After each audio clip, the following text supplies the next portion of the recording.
I'm Joseph. And I'm Nick. This is Fish Jelly. Oh, yeah. How are you? Great. I'm great. How are you? Okay. So everyone's been posting their Spotify, YouTube wrap-ups. Okay. It's not the end of the month yet. You could still listen to something that's going to blow it all out of proportion, couldn't you? I do think that it's a little odd that these come out at the beginning of the month because my number one song on Apple Music Replay was a song I listened to on repeat on a cruise I went on earlier this year. Mm-hmm. So I listened, literally while I was in my stateroom, I had this song playing on repeat. Okay. So that's how it became number one. You were stimming. Yes, actually, probably.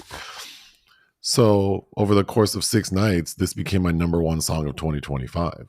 So who's to say that in the next 3 weeks, I couldn't have a similar experience? Exactly. I'm not that person anymore. It's an odd thing, but the positive is we got many people tagging us in that we are one of their top YouTube channels and podcasts, which is really sweet. And I did try to share them. So we received many people sending like image files of the statistics, like they would screenshot like, oh, I'm in your top 0.6, but either I'm stupid or I can't share things that we're not tagged in, or like from an account that's private, or like, because I don't follow anyone. Like Fish Jelly doesn't follow anyone except us individually and people we've done videos with, and like Isabelle Huppert and Janet Jackson. So there were many that I didn't share because it would be like I'd have to download the file and then, yeah. But if people tag us and their profile is not locked or private, then it's easy to share. So I didn't want people to think that I was like ignoring. It's just maybe I don't know how to do it. If you don't give Joseph complete and utter access to all of your things, you're not going to get any shine. I mean, basically. Is that what you're saying? Basically. Okay. Thanksgiving passed. We were in Vegas, so now we're back home. Yes. And we drove home. We drove all night. With the cat. The chatty cat. It was a long drive. Well, it took 6 hours. I mean, you don't let me drive, so. Well, it wouldn't have been any faster with you driving because there was traffic. I wasn't driving slowly on purpose. No, I'm just saying, like, you could have been relieved at any point. I'd probably be more tired if I had to sit and let you drive. See, there and there we go. So when you have to have complete control of the situation. Well, you're not very soothing. So okay, well, for my own mental health, it's just better. I hear excuses, but okay. But the cat rode in the car for 6 hours. And she was a good girl. Well, people tell stories about their animals in the car. And, for as crazy as this cat drives me, she is, I guess compared to other people, she's very good in the car. She likes to lay on your lap while you're driving. Yeah, she talks a lot. So she's not crying. She's just talking. Mm-hmm. And she talks a lot. Yes. And then and it sounds alarming sometimes. It sounds alarming because she'll be doing her own little thing. Because I had rented a minivan. So we're in this big minivan, and she would be like all the way in the back, like in the trunk of the minivan. Mm-hmm. And it's like, oh, where's the cat? And you would call her, and she would just get like, it sounds like she's screaming. Yes. But she's just talking. And runs up to the front. Yeah. And then runs back to the front of the car. But yeah, like even my parents who drive a lot, they have Maine Coons who I've met those cats, 2 or 3 times now. They are not friendly. Though those 2 specifically, I'm not casting aspersions on the breed per se, but they're like, yeah, your cat doesn't throw up. Ours throws up every time we put in the car. No, she's every now and then I'll put her in the car when we go to the store, which is like a mile away, and she seems fine. Mm-hmm. But yeah, on the long drive, was this the first time she was on a long drive? No, we took her to Palm Springs once. Oh, that's right. And she did the same. She just talks until she gets tired of talking, and then she'll just plop her ass down. Yeah. But she definitely doesn't like cry or vomit. So anyway, shout out to her for that. Okay, we received several messages about Quentin Tarantino running his mouth. Oh my, he's such a douche. So he was on the Bret Easton Ellis podcast on December 2nd, and he was talking crazy. Like he has many times in the past on that podcast. Basically, in reference to the film There Will Be Blood, which I haven't seen. Oh my God, we need to remedy that. It's so good. Wow. Paul Thomas Anderson. Okay. Yeah, one battle after another this year. So the quote from Quentin Tarantino is, it's supposed to be a two-hander, but Dano, referring to Paul Dano, is weak sauce, man. He's just such a weak, uninteresting guy. The weakest fucking actor in SAG. That's crazy to say. Well, it's crazy because it's coming from somebody that's also in the industry. Because I will often say I don't care for an actor. I actually don't disagree per se. I find Paul Dano a little boring, but when cast effectively, I think that works. But I think to be someone of Quentin Tarantino's at his level, and to say something so that just aggressive, seems very arrogant. Like he must think he's above it all. Like people would totally like be okay with him saying something like that. Yes. And it feels very aggressive. See, I don't feel that. Okay, so I haven't seen There Will Be Blood since 2007, but I feel like that casting was on purpose as opposed to Daniel Day-Lewis. The way that character behaves in There Will Be Blood, it is somebody with a complex. And I think... I remember thinking he was good in that film. Something that I would say he was horrendously miscast in is The Wizard of the Kremlin, the new Olivier Assayas film. But he's not alone in being miscast because everybody's speaking weirdly accented English in that movie. I don't know Paul Dano except for he played Spielberg's dad in that one movie, The Feinbergs, the Fablemans. The Fablemans. You Little Miss Sunshine. Oh, I wouldn't have known that, but. Director as well. I think that's mean-spirited. It seems, and I know that I will you're probably worse than I am. I'm just making very bold statements that could bite you in the ass at some point. But yeah, I've tried to get better at that. So I'm not saying like how could someone speak ill of someone? It just, for Quentin Tarantino, is he done directing? Does he not want to work anymore? Because I feel like the backlash. So then the point is the backlash of it all is that people were standing up for Paul Dano. The interesting thing about Tarantino and his resistance to his fear, his Achilles heel, right, is that he's going to lose his touch, become too old to be relevant. So he only is going to do 10 films. So he's going to do one more, and we're all waiting with bated breath, apparently, for whatever the hell that's going to be. But it's like you are falling victim to your own self-fulfilling prophecy, sir. In the same interview, Quentin Tarantino also said, I really can't stand Owen Wilson. I can't stand him. Well, okay. I don't know. Again, I make similar comments. Well, we're not also casting people, actors either. About people. But again, I don't think it's nice, and who would want to hear it? Well, who wants to hear I feel from like a a colleague? Hypocrite because I talk about movies all the time and talk about the things I don't like and how people weren't right for the role. And, we just reviewed Merrily We Roll Along. Yeah. And I did like the movie more than you did. But I do think Jonathan Groff, who I really like, seems like an odd choice. He did a great job in the production. He just seems very gay to me, and I don't think that Frank in Merrily We Roll Along, that character should seem gay. But it just almost everybody seemed gay in that. But the point I'm trying to make is I don't want to sound like a hypocrite because I do talk a lot of shit. But I think that like if I ever became someone as famous as Quentin Tarantino, I wouldn't just unprovoked be like, I can't fucking stand somebody. Unless I really couldn't stand them and I knew that everyone else would agree with me. Oh, if I had a personal vendetta? Yeah, if there was like something I'm willing to stand on, sure. But it's like Paul Dano's not like a busy working actor, right? Yeah, he is. But it's like, it just feels kind of like. But he's. I don't want to say he's a character actor, but to me, it seems like I would never use the phrase weak sauce, but it seems like weak sauce to me to say this about an actor like Paul Dano. Like, it's not like you're talking about. Well, like, is Quentin Tarantino going to say this about George Clooney? Well, literally, it feels like punching down. That's, I think, what I'm trying to say, but because hasn't he talked? He's talked shit about George Clooney recently too, and George Clooney's like, did he? Fuck off. Like, yeah. Oh, okay. So let me shut up because well, you know what? Then I guess Quentin Tarantino's a real one because he does not care who it is. He's going to say what he wants to say. Didn't he say something about how George Clooney has no box office appeal? He said some shit recently. I don't care for Quentin Tarantino. I do like. I love all of the movies I think I've seen of his. So I mean, I love some of his movies, but he is a repellent human. So I don't listen to that podcast. I've been to one press conference for Hateful Eight, simply to be in the presence of Kurt Russell to honor my mother. But he was obnoxious there.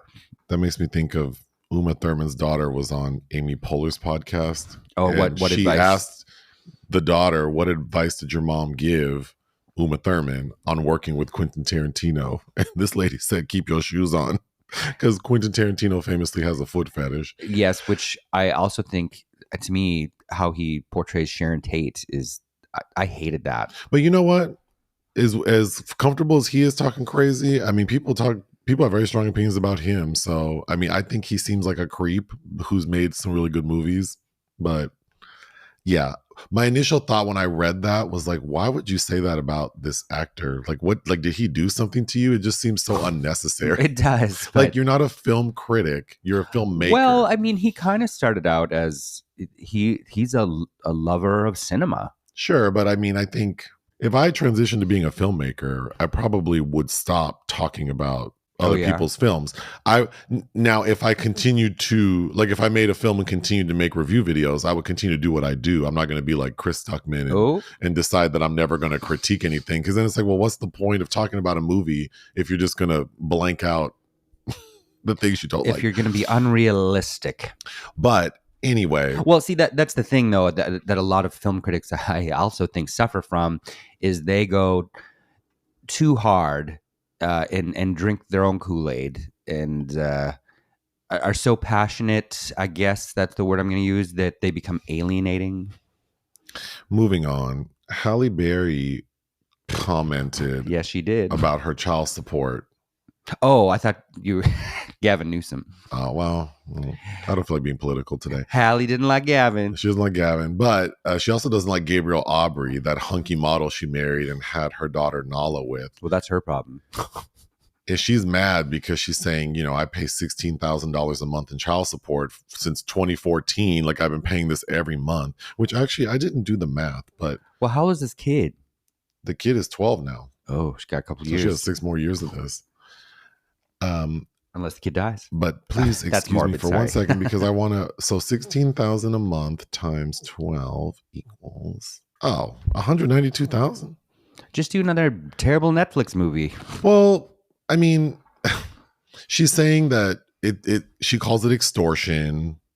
I didn't see this, so I probably shouldn't repeat it. I saw a headline that said that she had a hard time paying someone child support who called her the N-word, but I don't. What? I read 2 headlines that said that, but they were from like bloggy type sites. But then like when I went to E! Online and People, they didn't say that. So I don't like one of her exes that Gabriel Aubrey called her the N-word, but then she has to pay him. But that's not in the more legitimate articles I read. So I don't want to. What, doesn't she have a kid with the French guy from Olivier? What's his nuts? Olivier Martinez. Yeah, she has a 7-year-old with him. Oh my God. Yeah, because wasn't she trying to move to Paris or something? She was trying to move out of the country. But the debate is interesting, and I don't have children and I don't pay child support or spousal support. So, I mean, these are the things you think about when you marry someone and have kids with them, is like, you're responsible. You do make significantly more at the time that the child support decision was made in 2014. Because they go by like the income you made in a certain period prior to that. In the period that the judge looked at, Halle Berry had made $4.7 million, and in that same period, her man made $192,000. Mm-hmm. Which, interestingly, after I did the math, $16,000 a month for a year is $192,000. So I don't know if. So I guess the judge awarded him what he earns in a year. I also, in the article, don't know what their custody looks like. Like, does he have the child most of the time? I mean, she's an A-list actor who works enough that I would assume that she's not at home 24/7 caring for her kid. It seems like if my mom were a famous, beautiful actress who is undoubtedly a millionaire, I guess I would feel like, you don't think I'm worth 16? Like, I mean, Well, it's probably the principle of the matter. well, she's saying that I'm paying for his extravagant lifestyle, but also I know 192,000. That's not that extravagant. Well, that's not, like, I know to some people, I know people are going to say I'm elitist, but that's not that much money to live. Like 192,000. I mean, you can't even buy, like, if you earn that in a year, he couldn't afford to buy like a nice house in LA on his own and take care of a kid. Right. So, well, he could buy something modest. Yeah. He could buy a modest house, but then it's like Gabriel Aubrey, I'm assuming, is not living in like Covina in like a 3-bedroom, 2-bath house. He can't. He's the ex of Halle Berry. He himself is also a very beautiful man, and he shares a child with her. They're like notable people. I feel like if you're a high profile person and you engage with people in a certain way, you're also assuming some responsibility. Yeah. So what you gonna do? Pay him $1,600 a month, and then he's living in some 1-bedroom apartment, and he wasn't rich when you met him. So if he goes back to the lifestyle he had and he has to raise your daughter, you want your daughter living like that? But again, I don't know. I'm not a millionaire with children who it's just a very interesting thing. I remember headlines about Anne Heche, I think, in a similar boat. I think having to pay a certain amount for child support, and then, her career was a little more uneven, and it was difficult for her to pay what had been destined for her to. You know what I think, and I don't know if this is controversial, I feel like if two people have a kid and they decide to break up, if both people say I want the kid, then no one pays child support. Bitch, I'm not giving you money if I'm saying I'll raise my kid, but then you want the kid and now I have to pay you to keep it. No, I said I would keep it. So I feel like that would alleviate a lot of problems. A lot of bad blood. A lot of people, I feel like, would probably think twice about having kids if it was like, oh, if you get a divorce, if both of you are willing to take care of the kid, no one pays anything. But if I say, you know what, you raise this child, then I am saying I will support you raising the child. But if I say I would raise my child myself, oh, but you want half custody? Okay, well, then I guess we're going to take care of our kids in our own way. Like, so I don't know. I thought this was interesting. Not so much because of who it is, but I think my perception of, and also my parents got divorced when we were all adults. My youngest brother was 17, so there was a year when my dad was supposed to pay child support but didn't, and my mom didn't ask for it. But had my parents divorced much earlier, I mean, my mom could have taken care of us. It would have been a lot, but she worked hard and was a proud lady. So, I mean, I feel like she would have been happy to do it. And I would have been very disappointed in my dad not helping, which wouldn't have surprised me. But anyway, moving on. Okay. Oh, the kid from Home Improvement, Zachary Ty Bryan. Was that the eldest? Yeah.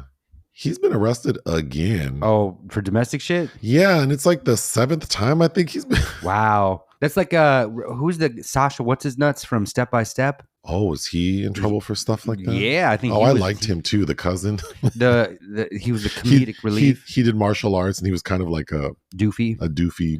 Yeah, I think he's a woman beater as well. Man, well, that's not great. It's something about the TV. And then I read that Mel B and Eddie Murphy's kid is trans. Oh, so that's cool. Interesting. Don't let them watch Raw.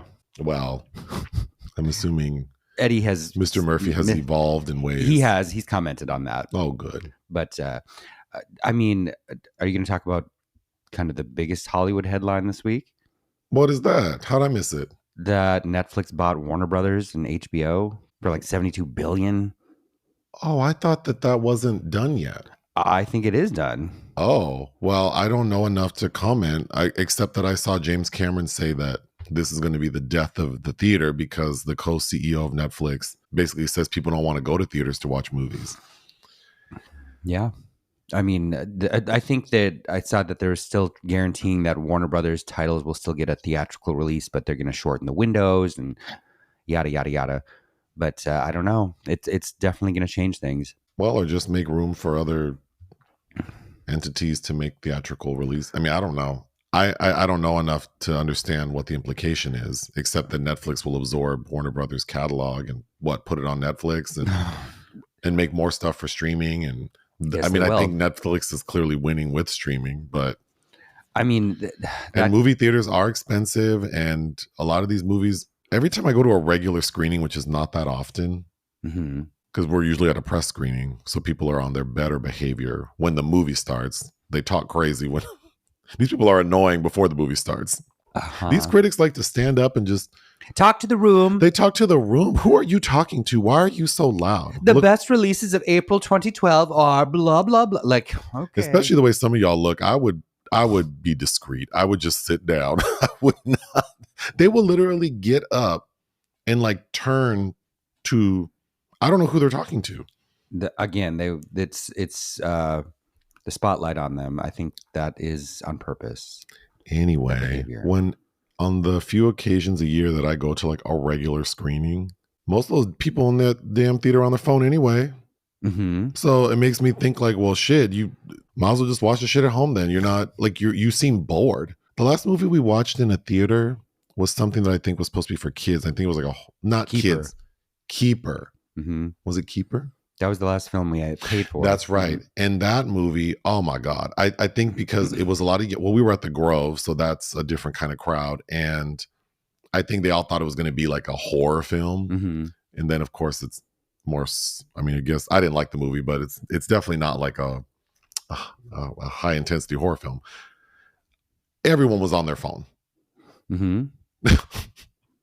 So maybe the theaters will be reserved for serious moviegoers who want to enjoy an experience in a theater and not just have it be. I feel like a lot of people in the theater, they're just there for something to do. Yeah. Well, when I was a teenager, that was something. Yeah, that's why. So if you had a cell phone when you were a teenager, would you have been on your phone in the theater all the time? Probably. My little friends were raggedy as hell. So I'm sure they were disrespectful then. I'm sure they'd be even more disrespectful now. But you know, that's what the whole industry is kind of shaped to sap up the adolescents and their money and expendable income because they're not old enough to drink. So that is something that they do on Fridays. They want 13-year-old boys in the theater. Well, according to the co-CEO of Netflix, I mean, I don't know. Whatever. We'll see. I don't know.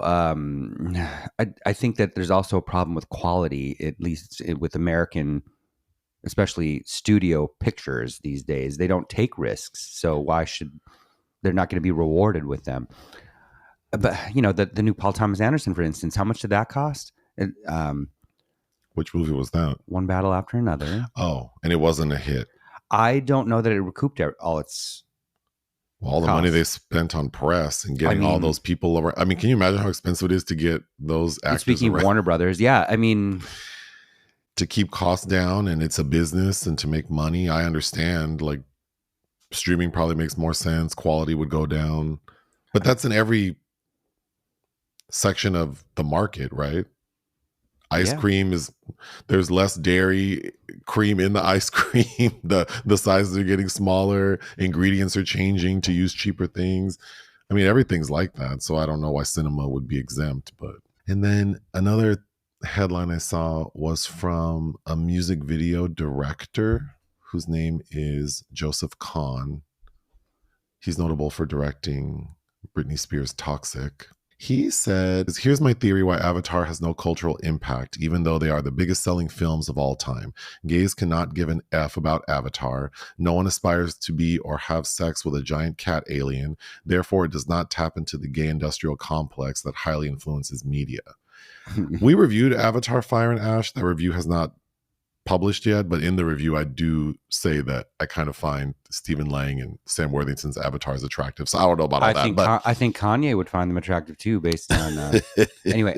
But I just from my own experience in brand marketing and hearing sort of leaders in that industry talk about cinema in particular, I thought that the people who influence commercial success in cinema were teenage girls. I didn't realize that the gays were. Now, I think the gays can influence teenage girls. So you think something like Drag Race is popular because of teenage girls wanting to watch the faggotry? I think that how the gays have influenced culture has changed significantly as we've assimilated into the culture. I think that we were our own kind of gatekeepers that turned certain things. I think we used to spin things into a certain iconicity, but I don't know that we do that so much anymore as we, you know, I think gay culture has become quite a bit more basic, in other words. But some artists deliberately appeal to gay audiences because their livelihoods depend on them. Yeah. Right. Mm-hmm. Usually aging pop stars, but we see younger artists who are either part of the community or they say they are, or they're adjacent. Yes. I feel like the umbrella seems very broad because I meet people and see things. I'm like, I don't feel like you and I are part of the same community, right. But work if I guess you support me. But you do see newer artists coming out and just sort of making that part of their mission statement. Mm-hmm. And it's not a dumb move because you'll always have that built-in loyal audience. But yeah, I was kind of shocked to read that because I didn't realize that the gays not loving Avatar is why it has no cultural impact.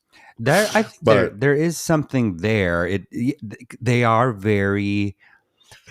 I didn't care for the third film at all. I think if teenage girls liked Avatar more and they wanted to buy the merch and then it would have a huge cultural impact, but they don't. So, but everyone sees the movies. So, well, I think that especially with this latest chapter, I think this rings true, this statement, because James Cameron's not doing anything new or subversive or interesting, or everything is so basic. So I think that's a really interesting statement and concept, maybe a thesis statement in there. Well, yes, I think that the question, why does Avatar not have greater cultural impact in relation to its commercial success, is a very interesting topic.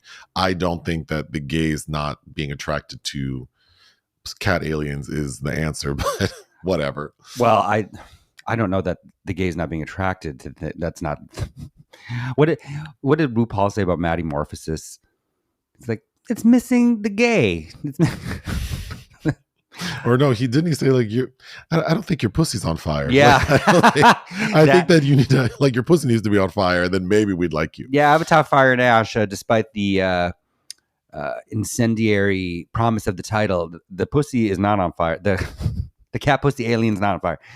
Joseph Kahn, by the way, is also a film director, by the way. Oh, what did he direct? I think I remember reviewing the movie he did in 2017 called Bodied, which might have been, I seem to remember YouTube purchasing that film and releasing it, but it's about a white kid that does battle rap for his thesis.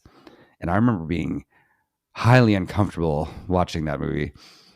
Okay, I talked for too long, so now I got to speed it up. In the restaurant section, we tried something new called a Guac Daddy, which I think is a chain, but there's a location in West Hollywood, which is like next to where we used to live. So I thought it might be cute to go check it out. What did you think of Guac Daddy? I was happy with my food. It was cold for LA, mind you. Cold though. Well, it was cold for LA. Yeah, like what, 50? Yeah, that's very cold.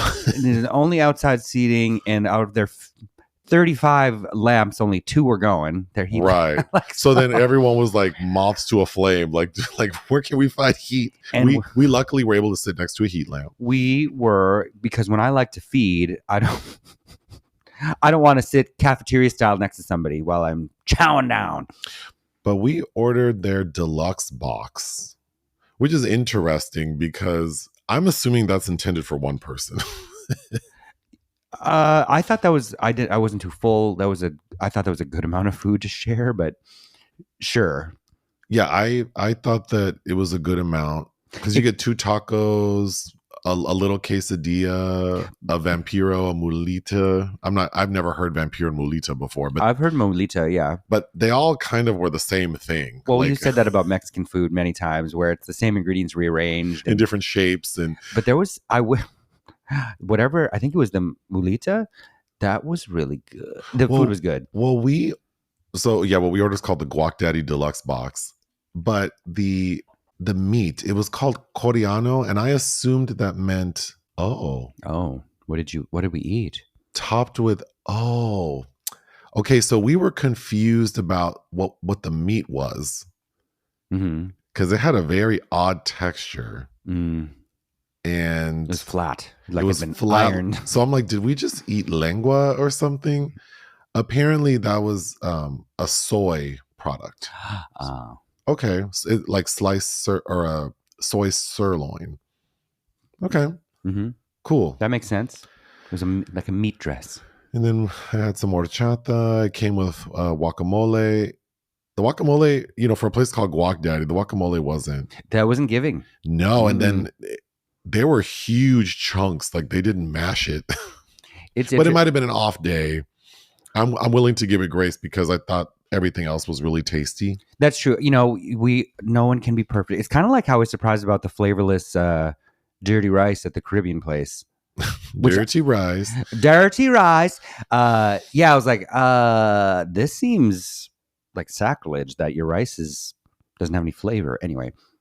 But for the price, I would be very happy to go back. Okay, films released we didn't cover. Fackham Hall. Hall. I sent you emails, I think, about all of these that we didn't cover, but I didn't receive response, and we've been busy.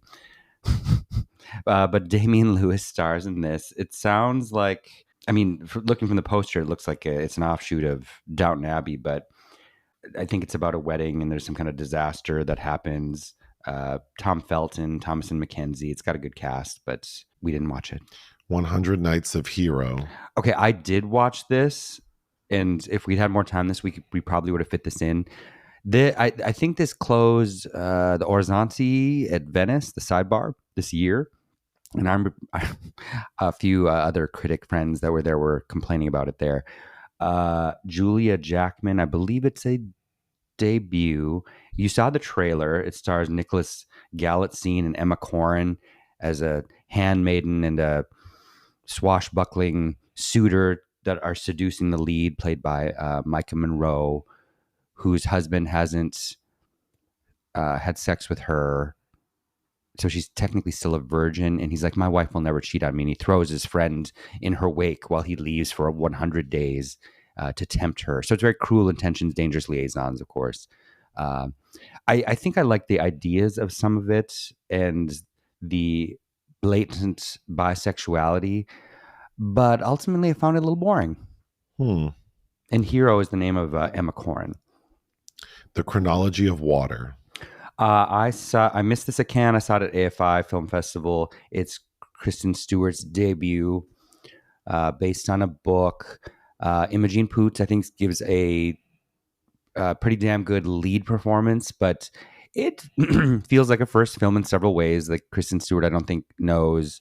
I think her taste level is certainly sitting somewhere, and I don't know when she knows to edit herself or cut away, because it's misery porn for sure. But I found the most interesting parts because it's based, I believe it's a memoir.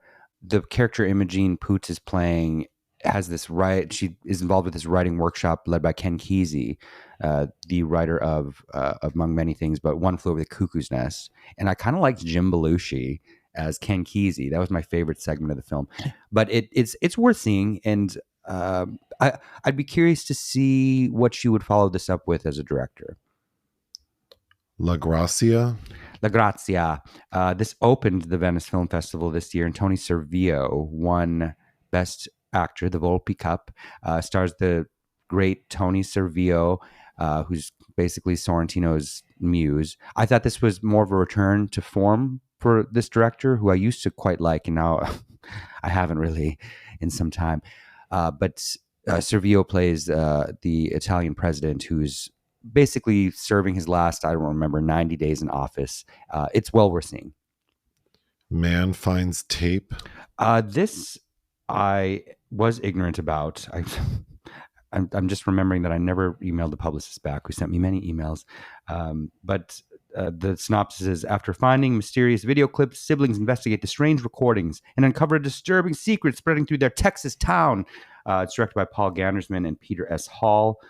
It sounds like something that might be worth a watch.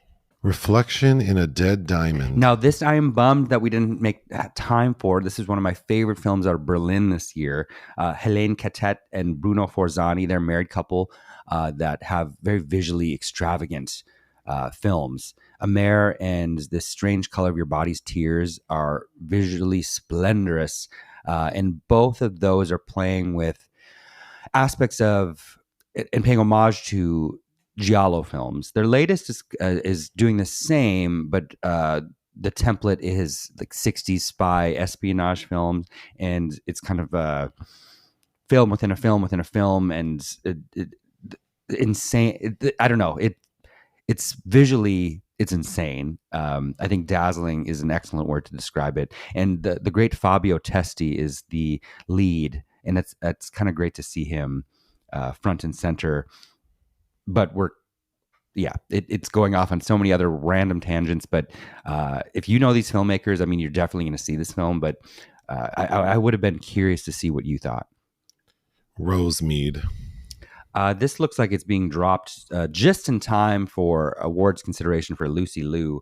But apparently it's based on a true story about a woman that does something brutal or troubling for her teenage son.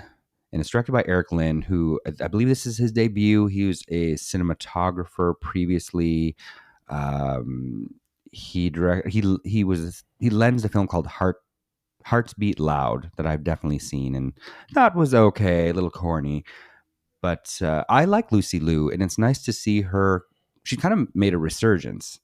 I think there was a headline about that. She was like kind of the roles dried up for her in the 2000s for a minute. Projects of interest, Deviants. Okay, never would I ever have thought that I'd be interested in a new Zack Snyder project.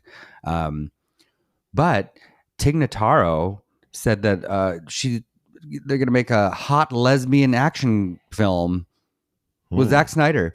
Because remember, I think it's Army of the Dead. What is it? That comedian Chris D'Elia? Okay. Is that his name? I don't know. Remember, he got into some kind of trouble and they edited him out of that movie. I remember someone being edited out of a movie. Is it with like a big muscle, like bodybuilder guy is the star? Bautista? Dave Bautista. It's about zombies in Vegas. But so Tig Notaro was transposed into that film. And she was like, so many people thought I was hot. Everybody told me I was hot in that. Straight man, blah, blah, blah. And I was talking to Zack Snyder and said we should do this hot lesbian comedy action. He said, yeah, we're going to do it. It's called Deviants. So that I'm interested in. I want to see it. Good for you. And Quo Vadis Aida, The Missing Part? Yes. Oh, my God. Jasmila Zabanic. I'm probably butchering this poor woman's name. Excellent director. But Quo Vadis Aida was definitely in my top 10 of 2020. A harrowing film. She's going back there. But I saw that she just received some funding for that. I'm very interested. This past week on Patreon, we reviewed the films The Awakening and Raise the Red Lantern. Mm-hmm. So people can give us money to check those out. Unfortunately, there is an entry in the obituary section. Cary-Hiroyuki Tagawa yes, died on December 4th. He's known for the Mortal Kombat franchise, among other things. Mm-hmm. He's in Tim Burton's Planet of the Apes. Yeah. So that's too bad. Yes, it is. The secret film this week was your choice, and you chose the 1974 romantic comedy drama film, Alice Doesn't Live Here Anymore, directed by Martin Scorsese and starring Ellen Burstyn and Kris Kristofferson. And a young Jodie Foster. And notably Diane Ladd. Diane was the reason I chose it. This was Diane. This is Diane's first of 3 Oscar nominations in her career, and she died recently. And I haven't watched it since I was a kid. I used to own this on VHS, and it's always kind of stood out in my mind as an anomaly for Scorsese's career. This is between Mean Streets and Taxi Driver, which are very different tonally. The basic premise: a recently widowed woman is on the road with her precocious young son, determined to make a new life for herself as a singer. I want to be a singer, dude. I had never heard of this film, and when you told me the title, I thought it was going to be something like Who Slew Auntie Roo? Oh. Something like that. Mm-hmm. But it's not. I really enjoyed the film. Yeah, it was. I thought it was a blast revisiting this. I like Ellen Burstyn, who won her Oscar for this. I guess I'm becoming more familiar with Kris Kristofferson because our secret movie last week, Blade, also featured Kris Kristofferson. Where he's Whistler. You've also... and then Jodie Foster and Nell we just did for Patreon. Yes, and we have a Patreon review for Heaven's Gate. So it was nice visiting old friends. Yes, but yeah, Ellen is so damn charming. I mean, she won her Oscar over Diane Carroll for Claudine. And I was thinking after we watched this, I think there's an interesting thesis, or paper, at least essay, comparing those two films, because it's single mothers having a romance with a working class man. One's white, one's black, and how the cinema was treating them in 1974. I think there's some interesting comparisons to make. But she went over Diane, Faye Dunaway in Chinatown, Valerie Perrine and Lenny, which I've still never seen, and then Jenna Rollins in A Woman Under the Influence. So there's some heavy hitters that Ellen won over there. And Diane lost to... I love Ingrid Bergman, but Ingrid Bergman did not deserve that third Oscar for Murder on the Orient Express. I don't know. I would have rather seen Diane win that year, or Madeline Kahn for Blazing Saddles in that category. And then just another quick funny side note is John Cassavetes had a hard time getting theaters to show A Woman Under the Influence, purportedly. I read this is stuck in my mind from years ago, but apparently Scorsese told theaters that he would not allow them to play Alice Doesn't Live Here Anymore unless they also played Cassavetes' film. Okay. I have to make my way to the airport, so let me get through this film. The beginning of the movie is sort of a dream sequence that is giving Wizard of Oz. Mm-hmm. It's beautifully shot, but basically it's like this stylized fairy tale flashback of Alice, Ellen Burstyn's character. Well, Alice Faye is singing. Mm-hmm. And she's dreaming of being a singer. Mm-hmm. And then we fast forward to modern day, which is like the early 1970s. And we see that Alice did not become a singer. She's a frustrated housewife in New Mexico, married to a... Socorro, New Mexico, yeah. I have an aunt named Socorro. I know, I thought of her. She's frustrating too. Mm-hmm. But she's married to this, emotionally abusive man. Yeah. Mm-hmm. The marriage is one-sided because it's clear that she wants to make her man happy, but he's not concerned about making her happy. Alice also has a 12-year-old son, Tommy, who is a little wise guy. He's equal parts annoying and cute. Yeah, there are charming moments, but also there are moments where I'm like, I would pop that kid in the mouth. Oh my God. Alfred Lutter plays Tommy. And in this segment, I was so touched, which I guess I didn't... This probably went over my head as a teenager, but at her friendship with B, played by Lelia Goldoni. Yeah. So tragedy strikes suddenly. Alice's husband dies in a trucking accident. Right after she was bitching about him. So Alice has to reclaim her life. So she does, because she doesn't have money. She doesn't work. There was a little bit of savings, but most of that went to the funeral. Mm-hmm. And the only job she ever had was, as she's saying, a singer. Mm-hmm. So she's like, well, I guess I want to become a singer. So the plan is she and her son are supposed to drive to Monterey, California, where she grew up. And she believes that she can make it as a singer there. So they begin their road trip. Mm-hmm. And... I saw a phrase that says failing forward. And I think that's what she's doing, because They leave New Mexico. Well, yeah, like Monterey Girl. I mean, that's like Layla Rashawn in Waiting to Exhale. It's like, I just want to live in Scottsdale. It's like, Scottsdale. Well, Also, Scottsdale is a beautiful place. well, maybe I just don't like Arizona. I don't know. Well, so Alice and Tommy get in their station wagon, and their first stop is in Phoenix. And Alice finds a job singing in a shabby bar. Wait, after I thought it was a really good scene of her pounding the pavement, and Yeah. then finally she gets some bar owner to feel sorry for her. And that was a really awkward scene, but it was very well done. Well, you can see her desperation, but she did play him. She did. Okay, so I think that was very well done because I wasn't 100%. Like, she did a very good job of. Like, I was kind of fooled. Like I don't know sitting here right now that I believe that those were crocodile tears. I don't think that's the thing. I don't think they were crocodile tears, but she also was doing the most. She was, but very well done. So she gets a gig, but you know, they're forced to live in this shit motel, and she's saying she's not even making enough money. Of course, she's kind of cool on men, but there's a quote unquote young man named Ben, portrayed by Harvey Keitel. Well, Harvey Keitel was a snack then. I think he's very attractive in this movie. He reminds me of someone, and I cannot put my finger on it. I feel like it's someone I've met in real life, but he's very cute. However, this man says he is 27. Yeah, no. And if he's 27, I'm 32. I think he was closer to 37 years. You know, so people might gasp at this statement, but Joseph has never seen Taxi Driver, so we need to remedy that as well. But I also, as a kid, found him very attractive as the pimp of Jodie Foster's teenage prostitute in Taxi Driver. Oh, you wanted him to pimp you? Okay. No, I mean, as a kid, I didn't really know what that meant when I saw it for the first time, but he is appealing in that too.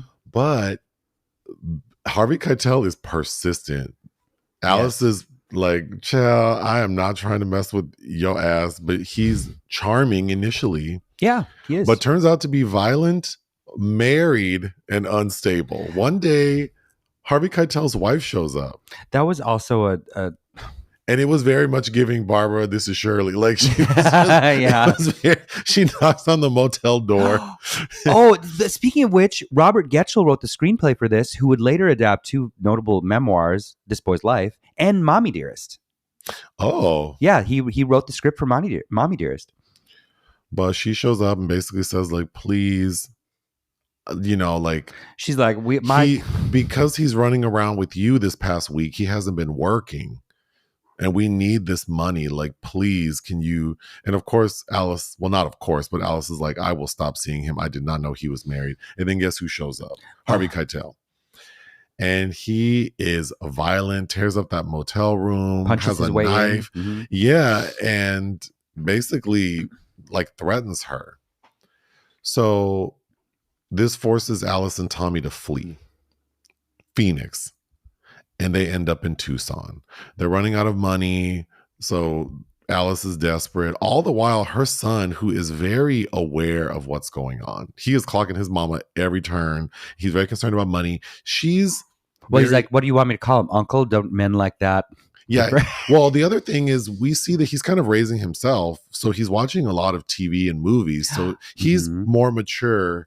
He's watching, I'm not a Betty Grable fan, but he's watching a movie. I'm like, I think that's Betty Grable. It turns out to be a film called Coney Island. So he's sassy and mature, and he's clocking his mom's bullshit, and he's very concerned about money. So Alice takes a job as a waitress at Mel's Diner in Tucson. So this is where we need to pause for a second, because I was flabbergasted to realize, and the only reason I realized it, because you saw Vic Tayback as Mel. Vic Tayback is Mel at Mel's Diner, and I was like, oh, hell no, that's the Mel from Alice. Yeah, he's like, Joseph's literally like, stop the track. Because I watched Alice as a kid. It aired on CBS until the mid 80s. So I remember watching this as a kid. And then when you meet Diane Ladd, I was like, this bitch looks like Flo. And that is Flo. It's Flo. So I was so pleasantly surprised to know that. Played by Polly Holiday, who also just died. Yeah, we talked about her on the podcast a couple months ago. So both Flo's are now dead. Yeah. Sadly. But I was very pleasantly surprised to know that this film was the was basis. adapted into this television series, Alice. Which is so crazy. Again, in Martin Scorsese's filmography, this is such a little anomaly to me. Okay, but this portion of the film lightens up a bit because the diner situation, Alice doesn't want to be there. Ellen Burstyn's character, she's never worked in a diner. She doesn't know what she's doing. Then you have Flo, Diane Ladd, who's like loud, kind of vulgar. Yeah, she's a vulgar She's gal. funny, but she like, and she's pretty, you know, like she's working what she has to make those tips. So she knows how to handle these customers. I love her hair in this. But I think my favorite character was Vera. Vera played by Valerie Curtin. And again, this is the third woman whose demeanor after B and Keitel's wife and Vera has this sad countenance. Like just looking at them. She's like, meek and odd and sad but funny because you know, I don't know what Scorsese. I'm assuming it was intended for comic relief because you see her in the background, just like creeping around, doing random stuff. Like, bitch, how does Mel keep you on payroll? I don't understand. But she's so cute, and we'll get to my favorite scene with her, which is kind of sad. There's a moment when she gets overwhelmed, but but Alice in Tucson, which you've talked about Tucson. It's not speaking of gays and culture, they need more gay bars to have a little more culture. It's not probably the place you want to end up, but those roads are rough there. The pavement. but Mel's Diner is a reality check for Alice, but I think also ends up being strangely supportive for her. Yes, but it's the diner where David, played by Kris Kristofferson, enters. Mm-hmm. And he's this rugged, handsome rancher who's kind of the opposite of Ben. And he is... Well, he's kind of gentle, yes. Yeah. He likes Alice. But Alice, of course, you know, she's not the best at making decisions, but it seems like initially she seems like she knows, like, maybe I need to leave these men alone for a minute. Yeah, she keeps him at a distance, and he figures out the way to get at her through her kid. That's right, because he's patient. He's, you know, seemingly honest. He supports Alice, like he's there. But I think what sends it is that he's good with Tommy. Mm-hmm. So it's like, oh, this is too good to be true. Like, kinda. And of course, as all stories like this, there has to be a kerfuffle, and it's at Tommy's birthday party at his own damn house. So, at Chris's house. Yeah. So Kris Kristofferson, who owns this big ranch, he hosts a party for Tommy. And as we mentioned, Tommy is a little frustrating at times, and he's being a little bit of a brat because Kris Kristofferson's trying to give him guitar lessons. And Kris gets mad and spanks that boy.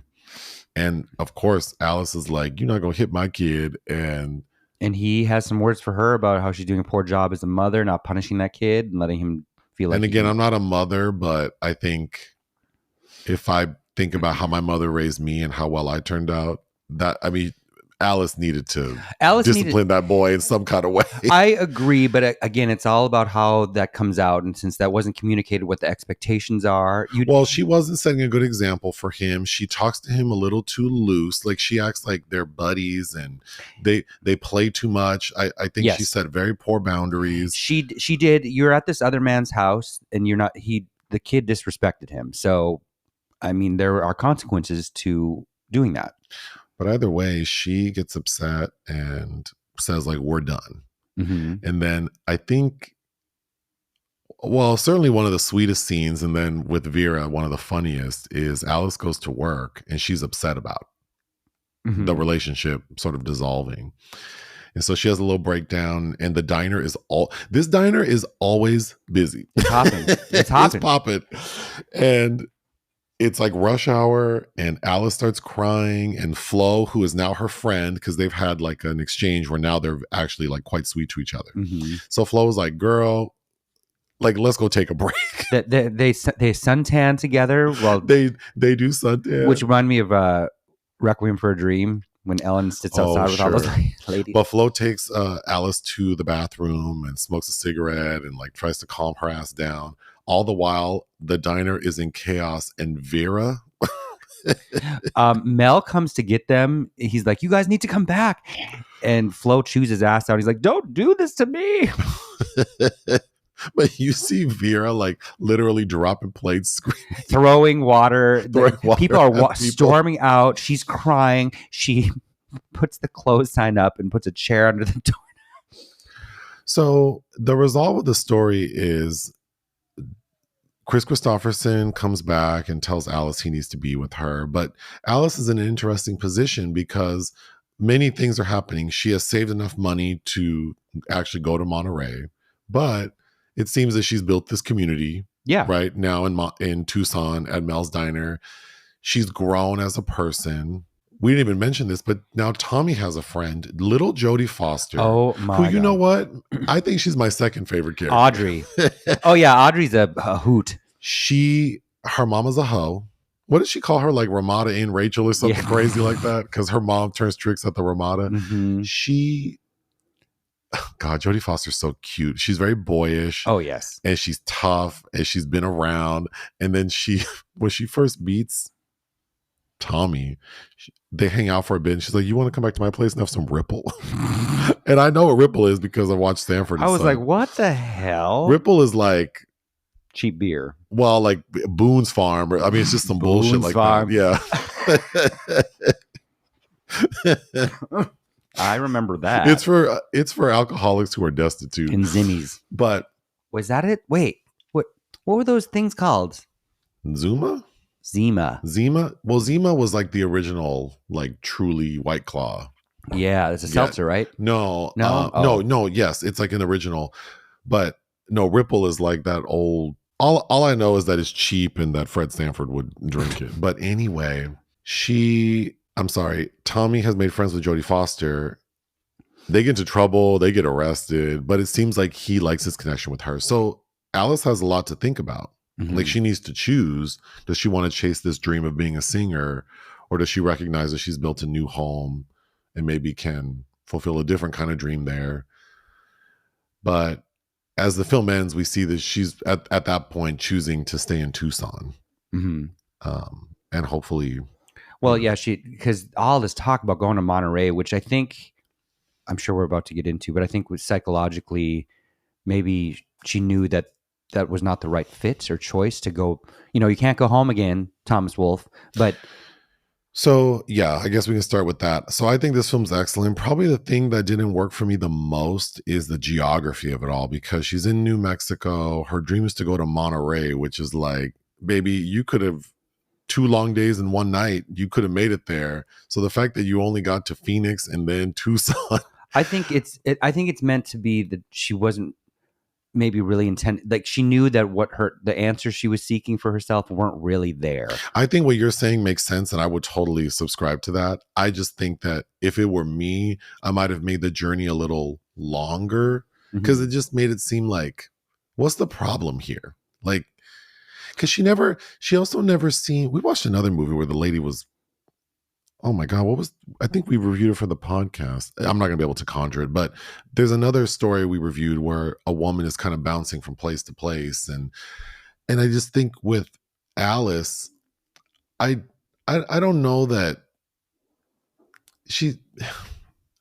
it's not a detriment to the story. Like, I don't think it's not well done. I just wish that her journey maybe was a little more literally arduous. But then, like you're saying, well, and also I think it says a lot that, like, bitch, Phoenix to Tucson, like, that's as far as you can get. Like, right.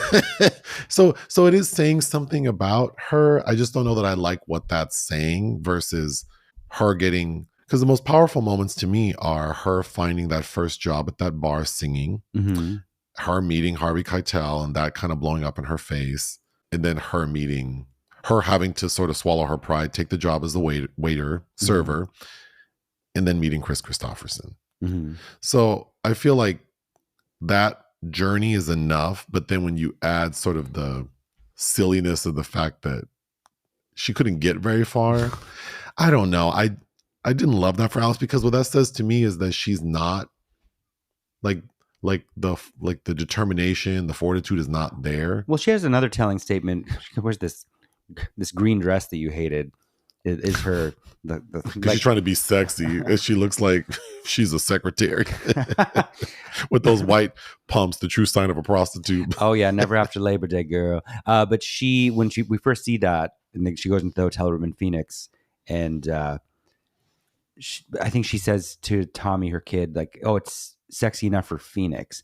I feel like that's what she thinks in her mind about Monterey. Like, I'm a good enough singer to make it there, and she's built up those childhood fantasies she had. That's why I think the openings look, specifically looks like Wizard of Oz. Is that is the fantasy that she's built up, the fantasy opportunity. Yeah. But, as a story talking about reinvention, particularly after loss, like this woman who relied, I'm assuming heavily, that the man who died, her husband, that's Tommy's stepdad. So there was a man before that. And then she's with this man. Presumably she's always sort of been like someone's wife. Mm-hmm. She expresses concern that she doesn't know how to make money. Or be without a man. So I think that, starting over, mm-hmm. especially at a particular age, is scary. Do you think this is a feminist type film? I think for Scorsese. I've read a few people, like, I don't know if he understands women enough, but he understands motherhood. Ellen has been an expert at playing mothers from a young age, because I think we have a review out there somewhere for Last Picture Show where she was Sybil Shepherd's mom, of course, Linda Blair's mom in The Exorcist. Like, she's playing mothers at a very young age, also Sigourney Weaver's mother in Political Animals. But I think that the relationships between women in this film are quite touching. Especially, you have a young Scorsese, and then you have a man that wrote the screenplay. And I think that you have several bonds between women that I think are quite powerful in a way that isn't corny. I think it effectively, for being directed by a man, written by a man in the early 70s, I do think, and, I'm not a woman, but I do feel like the combination of the story of this woman's experiences combined with a very strong performance from Ellen Burstyn,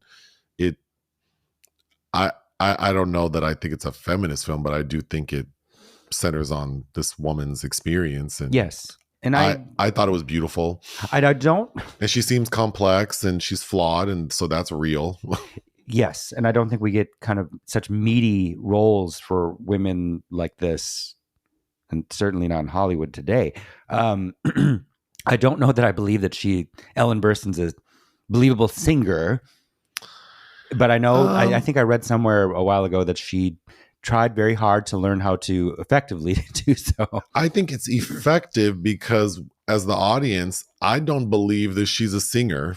I think that she wants to be a singer. Yes. So the fact that the actor doing the singing is not a singer.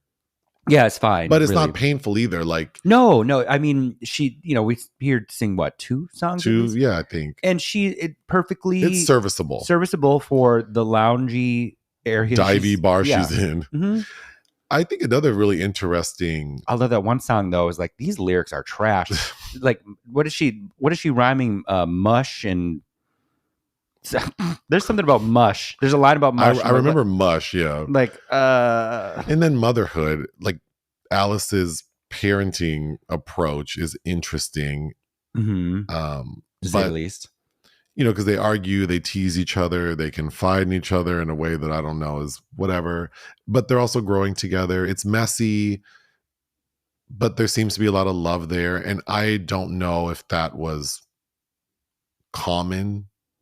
Like that dynamic between a mother and her son was common in the 70s or before then. Or the portrayal of it, yeah. Yeah, so I mean, that's cool. Oh, well, thinking, also with Getchell, the screenwriter, thinking of DiCaprio and Ellen Barkin in This Boy's Life. Yeah. Right. That is a similar dynamic between those two. Her character does this, ultimately escape controlling men, right? From the abusive man she's married to, who dies, to Harvey Keitel. And then she does leave Kris Kristofferson. Mm-hmm. They reconnect, but on her own terms. So there is some growth there. Like her arc is that she's learning to make herself the priority. Yes. And then one of my favorite scenes though is when she picks up the kid from the jailhouse and he looks dead in the head in the car. And she has great comic timing, but she's like, "You look embalmed." Yeah. I do think an important message of this character story is the idea that like our dreams need to evolve. Yes. Like people get stuck. So many people get stuck because they have this idea of like the perfect dream. Mm-hmm. And if it can't materialize in that way, it's like there are no other options for them. And life is just passing you by. Like, yeah, you need to evolve. That dream needs to evolve. You need to evolve. So it was lovely seeing that her character evolves and that it isn't a fairy tale ending. And she doesn't live there anymore. Another interesting connection, Diane Ladd's daughter. Well, Laura Dern apparently is a cameo as a little girl eating ice cream. But Laura Dern in the early 2000s is in a movie called We Don't Live Here Anymore. The trailer I watched for this film, I did not think was well done because it's kind of making it seem like Alice is a mess. Because like the gag of the trailer is they keep showing Ellen Burstyn as Alice walking in and out of places. And they're like, Alice doesn't live here anymore. Alice doesn't live here anymore. Alice doesn't live here anymore. It just made her seem like... That's not the point of this character. No, in reality, she's just a woman trying to figure things out. She's not a full mess. You know, and the story feels much more light than it might sound with us talking Even about as we started it, you're like, oh, is this a comedy? Yeah. What did I say? I'm like, it's kind of in the middle of... Well, even the description of it being a romantic comedy drama is like, oh, you know, because there are a lot of movies that have like 4 tags to it. This one really does feel like it's a romantic comedy drama. Yeah. I think that's all I have to... Oh, well, damn. I did have a couple notes. We do hear Dolly Parton's "I Will Always Love You" playing in the background. With Harvey Keitel in the booth. Yeah. And I thought that added a layer to that moment. Before her husband dies, she's trying to like, she puts it, get him to chase her around the bedroom. So she makes him lamb. And I thought that was funny because she really thought she was doing something with that lamb. And when she feeds it to her son and husband, they're like, oh, it's okay. And then the husband is unresponsive in the bed. And that felt a very real moment where she turns over and cries. And, you know, he's not the worst either. He hugs her. He tries to provide solace in his way. You know, he's not a bad man. Well, you know, the other thing too is like, it's so easy to think like, oh, she's so disappointed in this man. And it's like, well, maybe she's disappointing to him. Like, we don't really know. Well, yeah, he's tired of that damn kid. So, we see a sign for Tucson, and the sign says Tucson, the winter home of the Cleveland Indians. For some reason, I thought that was so funny. Oh my God. The butch energy Jodie Foster's giving is very, I mean, she's a child, but it's very she's very androgynous. Well, I was gonna say it's very I don't want to use the word alluring because she's a child, but it's there's something about it that feels, I don't know how to describe it. It's very interesting and intriguing. I agree, because we first meet Audrey and she's wearing pants and a shirt, right? And she looks like Tommy. Like, I thought that was a boy from her school. Yeah. And the main commentary that I remember in my head when I watched this as a kid was my dad talking about that. But then when we see, after Audrey and Tommy get nabbed and they're both getting picked up by their parents in the jailhouse, they have Jodie Foster in a skirt. And she looks so... It's like, this child does not want to wear that skirt. Yeah, she's my like, thought. No. It's very well done. Oh, I didn't mention Vera, the sad waitress. Her dad picks her up from work and he rides a motorcycle. To me, that's just comedy. And then she's, it's so sweet though. She's leaving work with Ellen Burstyn. She's like, do you want to meet my father? She's so soft spoken. And Ellen's like, okay. And she's like, this is my daddy. This is Daddy Duke. Like, what is going on, Vera, in your life? Very odd. When we see Audrey, Jodie Foster's character, and little Tommy hanging out at her house, finally drinking Ripple, and they're talking about life like two middle-aged, like it's cute. It is cute. You need to see. Okay, so Jodie was in Taxi Driver after this as a teenage prostitute and her first Oscar nod. I'd be, and Kris Kristofferson's in that. I think before your memory lets go of this film, we should watch that. Okay, some facts. Ellen Burstyn personally selected Scorsese as director after seeing Mean Streets. That's right. And she had considerable power and control. This is after Exorcist. Diane Ladd earned an Oscar nomination for this film, but later appeared on the sitcom as a different character. I'm sure I knew that, but I didn't know who Diane Ladd was. Yeah. And the Tucson Diner in the film became a pop culture landmark. Oh, if I'm ever in Tucson, and it's still there, I would go visit it. But anyway, what would you give Alice Doesn't Live Here Anymore? 4.5. I think it's excellent. I would give it 4 out of 5. We need to wrap this up. So is there anything you need to say before we hit stop? Before we abscond for the day? No. All right, ta-ta.